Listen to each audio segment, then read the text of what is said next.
Hello everyone, welcome to my YouTube channel. और आज हम एक ऐसे सवाल का जवाब देने वाले हैं जो हर नए इन्वेस्टर पूछता है। सभी के मन में यही सवाल होता है कि क्या म्यूचुअल फंड में मेरा पैसा सेफ है, कहीं मेरा पैसा डूबेगा तो नहीं। ठीक है, तो चलिए स्टेप बाय स्टेप समझते हैं कि म्यूचुअल फंड में सेफ्टी का क्या स्ट्रक्चर है और कितने सेफ्टी लेयर्स के थ्रू हमारा जो इन्वेस्टमेंट है वो प्रोटेक्टेड रहता है। तो यहाँ पे अगर बात करें, टोटल 5 सेफ्टी लेयर्स है, जिसमें फर्स्ट आता है sponsor, second trustee, third custodian, fourth auditor और फिफ्थ सेबी। जो जो भी कोई लाइक म्यूचुअल फंड लॉन्च होता है तो एक स्पॉन्सर सेबी के पास रजिस्ट्रेशंस के लिए एप्लीकेशन देता है। म्यूचुअल फंड कंपनीज को सबसे पहले सेबी यानी कि security exchange board of India से अप्रूवल लेना ज़रूरी होता है। इस अप्रूवल के लिए एक स्ट्रॉन्ग फाइनेंशियल इंस्टीट्यूशन या कंपनी सेबी को एप्लीकेशन देता है। इस कंपनी को ही स्पॉन्सर कहते हैं। स्पॉन्सर बेसिकली म्यूचुअल फंड का फाउंडर या प्रोमोटर होता है। सेबी एप्लीकेशन के बाद चेक करती है कि स्पॉन्सर की रेपुटेशन कैसा है, क्या उसके पास इनफ फाइनेंशियल कैपेबिलिटीज़ है, क्या उनके रिकॉर्ड फेयर है, कोई फ्रॉड या लॉ वायलेशन तो नहीं हुआ है। इसका सिंपल मतलब यही है कि म्यूचुअल फंड किसी भी रैंडम आदमी को बिजनेस का नहीं है। इसके पीछे एक ऑथराइज्ड, ट्रस्टवर्दी और फाइनेंशियली स्ट्रॉन्ग स्पॉन्सर होता है जो सेबी के रूल्स फॉलो करके आता है। स्पॉन्सर वही होता है जो एसेट मैनेजमेंट कंपनी को बनाता है और उसमें कम से कम 40% का स्टेक स्पॉन्सर को का होता है। यही एमसीज होता है जो डेली के ऑपरेशंस, फंड मैनेजमेंट और इन्वेस्टमेंट का काम संभालती है। सेबी का रूल है कि स्पॉन्सर को एमसी का कम से कम 40% ओनरशिप या शेयर होल्डिंग रखना जरूरी है। राइट। इसका फ़ायदा ये होता है कि स्पॉन्सर का स्किन इन द गेम है, लाइक इन्वेस्टमेंट उसका खुद का। तो वो जो भी इन्वेस्टमेंट करेंगे वो बिल्कुल फुल रिस्पॉन्सिबिलिटी के साथ करेंगे और इन्वेस्टर का इंटरेस्ट में काम करेंगे। राइट। तो एग्ज़ाम्पल के लिए अगर हम लोग एसबीआई म्यूचुअल फंड का बात करें तो एसबीआई म्यूचुअल फंड का जो स्पॉन्सर है वो एसबीआई बैंक है, जिसका 63% शेयर होल्डिंग है एएमसी में। अब बात करते हैं सेकंड लेयर की, ट्रस्टी जिसको बोलते हैं। ट्रस्टी का काम होता है इंश्योर करना कि म्यूचुअल फंड सेबी के रूल्स को फॉलो कर रहे हैं, इन्वेस्टर के इंटरेस्ट को प्रोटेक्ट कर रहे हैं, एएमसी कोई गलत काम तो नहीं कर रहा है। हर फंड के पास एटलीस्ट 4 ट्रस्टीज़ होने चाहिए और अगर ट्रस्टीज़ कंपनी के हैं तो उसके बोर्ड में 2/3 मेंबर्स इंडिपेंडेंट होने चाहिए। सेबी ने ट्रस्टी को जनरल ड्यू डिलिजेंस और स्पेशल ड्यू डिलिजेंस रिस्पॉन्सिबिलिटी दी है। यही लोग हर क्वार्टर एएमसी का काम को रिव्यू करते हैं। अब बात करते हैं थर्ड और बहुत ही इंपॉर्टेंट लेयर की, कस्टोडियन।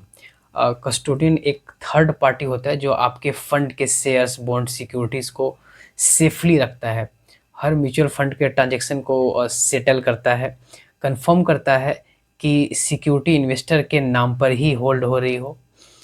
यही नहीं, यानी अगर कोई फंड मैनेजर कोई स्टॉक खरीदता है तो उसका डिलीवरी और रिसिप्ट कस्टोडियन के थ्रू ही होता है।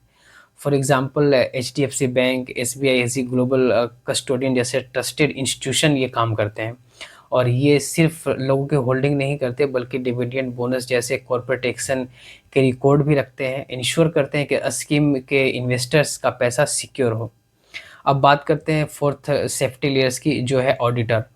ऑडिटर एक इंडिपेंडेंट और रजिस्टर्ड चार्टेड अकाउंटेंट फर्म होती है जो म्यूचुअल फंड के स्कीम को, फाइनेंशियल रिकॉर्ड को थ्रू आउट ऑडिट करती है।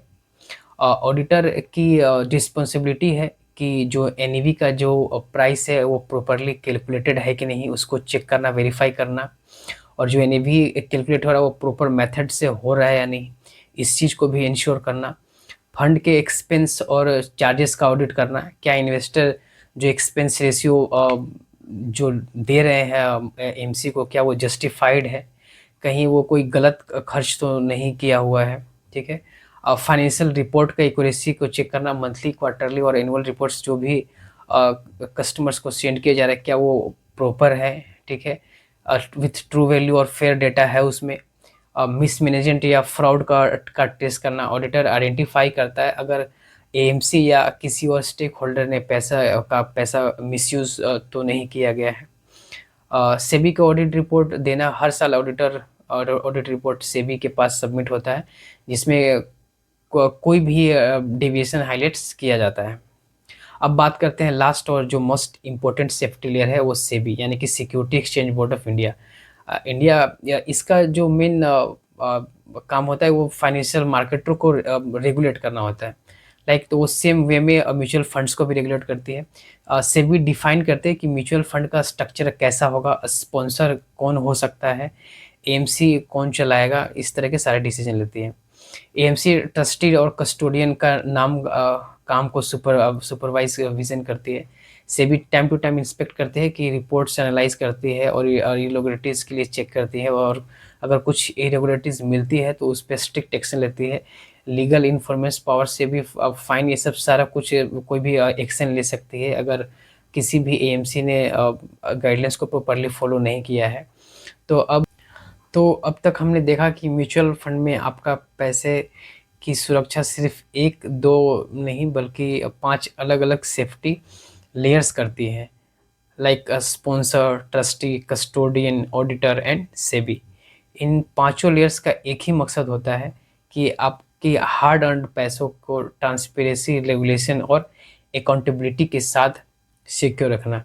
यही वजह है कि म्यूचुअल फंड एक वेल स्ट्रक्चर्ड और ट्रस्टेड इन्वेस्टमेंट ऑप्शन है, राइट।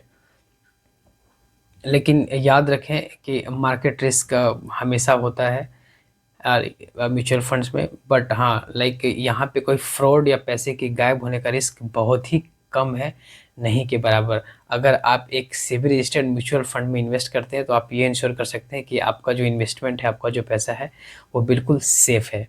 अगर आपके म्यूचुअल फंड से रिलेटेड कोई भी सवाल हो तो कमेंट कर सकते हैं, मैं रिप्लाई दे दूंगा आपके क्वेश्चंस का।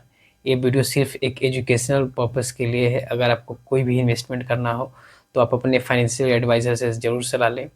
इस वीडियो को देखने के लिए बहुत बहुत धन्यवाद। Thank you so much.